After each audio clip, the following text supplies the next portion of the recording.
നമസ്കാരം. എനിക്കിന്ന് കിട്ടിയിരിക്കുന്ന വിഷയം ആരോഗ്യവും ആഹാരവും എന്നതിനെ കുറിച്ചാണ്. നമുക്കറിയാലോ, ഇന്നത്തെ കാലത്ത് ഏറ്റവും കൂടുതൽ ചർച്ച ചെയ്യപ്പെടുന്ന വിഷയവും പെടേണ്ട വിഷയവും ഇത് തന്നെയാണ്. കാരണം നമ്മുടെ ആരോഗ്യത്തെ ഏറ്റവും കൂടുതൽ ഡിപ്പെൻഡ് ചെയ്തിരിക്കുന്നത് നമ്മൾ കഴിക്കുന്ന ആഹാരം തന്നെയാണ്. പിന്നെ അതെങ്ങനെ കഴിക്കുന്നതും എന്നുമനുസരിച്ചിരിക്കും നമ്മളുടെ മുന്നോട്ടുള്ള ജീവിതം. അപ്പോൾ ഞാൻ ആദ്യം പറയുകയാണെങ്കിൽ, എന്താണ് ആരോഗ്യം എന്ന് പറയുകയാണെങ്കിൽ, രോഗമില്ലാത്ത അവസ്ഥയാണോ ആരോഗ്യം? ഒരിക്കലുമല്ലല്ലോ. ശാരീരികവും മാനസികവുമായ രീതിയിലൊക്കെ നമ്മൾ മുൻപന്തിയിൽ നിൽക്കുമ്പോൾ മാത്രമാണ് നമ്മൾ പൂർണ്ണ ആരോഗ്യസ്ഥിതിയിലേക്ക് നമ്മൾ എത്തുകയുള്ളൂ. അതുകൂടാതെ ഭക്ഷണത്തിൻ്റെ കാര്യം പറയുകയാണെങ്കിൽ, എന്താണ് ഭക്ഷണം? നമ്മളെ വളരാൻ സഹായിക്കുന്ന എന്തിനേയും നമ്മൾ ഭക്ഷണത്തിൻ്റെ കൂട്ടത്തിൽപ്പെടുത്താൻ സാധിക്കും. അതായത് വിവരിച്ച് പറയുകയാണെങ്കിൽ, നമുക്ക് ശക്തി ലഭിക്കുന്നതുമായ, അതായത് നമ്മളെ കോശങ്ങളൊക്കെ വളരാൻ സഹായിക്കുന്ന അവയെല്ലാം നമ്മൾ ഭക്ഷണത്തിൻ്റെ കൂട്ടത്തിൽ പെടുത്താൻ സാധിക്കുന്നതാണ്. അപ്പോൾ നമ്മൾ ഈ ഭക്ഷണത്തിൻ്റെ കാര്യം പറയുകയാണെങ്കിൽ, ഈ ആരോഗ്യത്തിൻ്റെ കാര്യത്തിൽ മാത്രമാണോ നമ്മൾ ഭക്ഷണം ഉപയോഗിക്കുന്നത്? ഒട്ടുമല്ലല്ലോ. ഈ കാലഘട്ടത്തിൽ എന്തെങ്കിലും ഒരു ആഘോഷം വന്നാൽ, അതായത് ഓണം, വിഷു അതുപോലുള്ള ആഘോഷങ്ങൾ വന്നാലൊക്കെ നമ്മൾ ഭക്ഷണമാണല്ലോ കൂടുതലായും പങ്കിടുന്നത്. അതുമാത്രമല്ല, നമ്മുടെ ഇപ്പോൾ കല്യാണം, കയർത്താമസം അതുപോലുള്ള ആഘോഷങ്ങൾക്കെല്ലാം തന്നെ നമ്മൾ ഭക്ഷണമാണ് പങ്കിടുന്നത്. അപ്പോൾ അവിടെയുണ്ട് ഭക്ഷണത്തിന് ധാരാളം കാര്യങ്ങൾ. പക്ഷേ നമ്മൾ നോക്കുകയാണെങ്കിൽ നമുക്ക് കൂടുതലായും വേണ്ടത് നാട്ടുഭക്ഷണങ്ങൾ തന്നെയാണ്.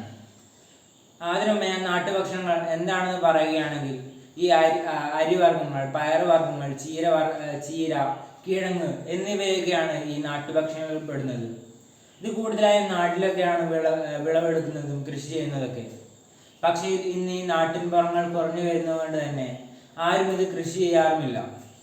ഈ നാട്ടിൻ ഭക്ഷണങ്ങളുടെ ഒരു പ്രത്യേകത എന്താണെന്ന് വെച്ചാൽ, നമുക്ക് ദൈനംദിന ജീവിതത്തിൽ വേണ്ട എല്ലാ പോഷകങ്ങളും ആ ഭക്ഷണത്തിൽ അടങ്ങിയിട്ടുണ്ട്. അതായത് നമ്മൾ അത് ഒരു നേരമെങ്കിലും കഴിച്ചാൽ മതി. ആ ദിവസത്തെ എല്ലാ ഊർജവും നമുക്ക് ആ ഭക്ഷണത്തിൽ കിട്ടുന്നതാണ്.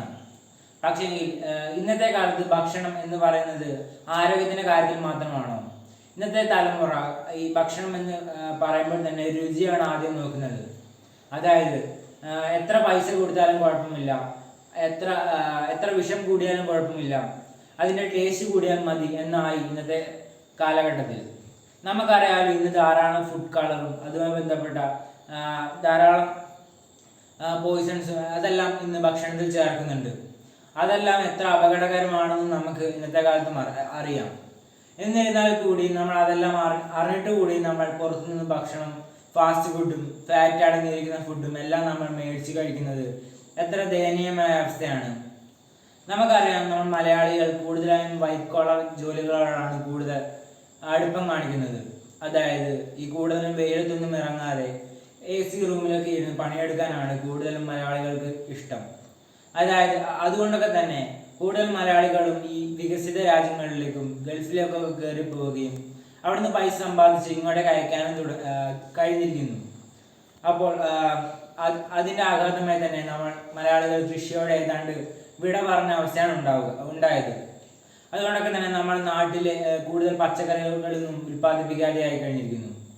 അതുകൊണ്ട് എന്താണ് സംഭവിച്ചതെന്ന് വെച്ചാൽ, മറ്റ് സംസ്ഥാനങ്ങളിൽ നിന്നും നമ്മൾ ഇരട്ടി പൈസയ്ക്ക് സാധനങ്ങൾ ഇങ്ങോട്ട്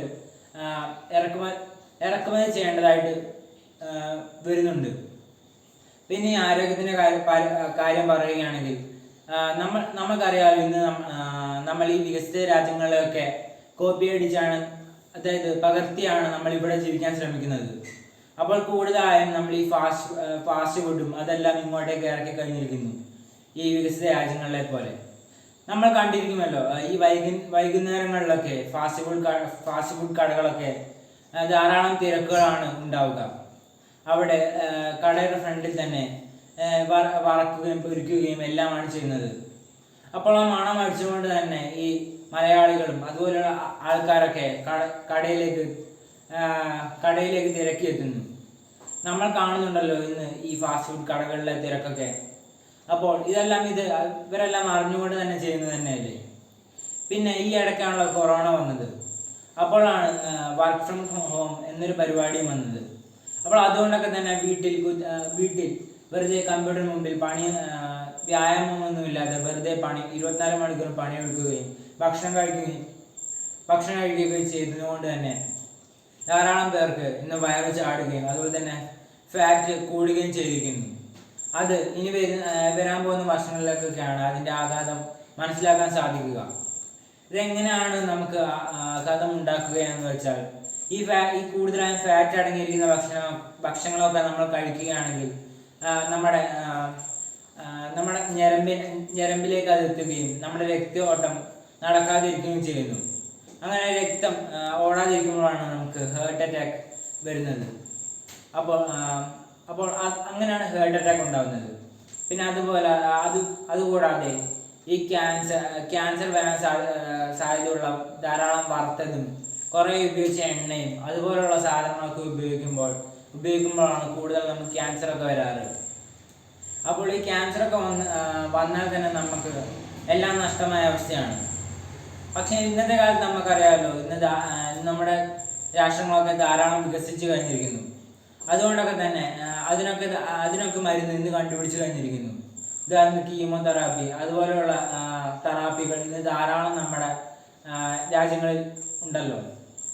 പക്ഷേ അത് വന്നെന്നുള്ളൊരു പേരായാൽ പിന്നെ അതിൻ്റെ ആഘാതം പിന്നെ ഒരിക്കലും പോവുകയുമില്ല എന്ന് പറഞ്ഞാണ് ഞാൻ പ്രസംഗം നിർത്തുന്നു. നന്ദി.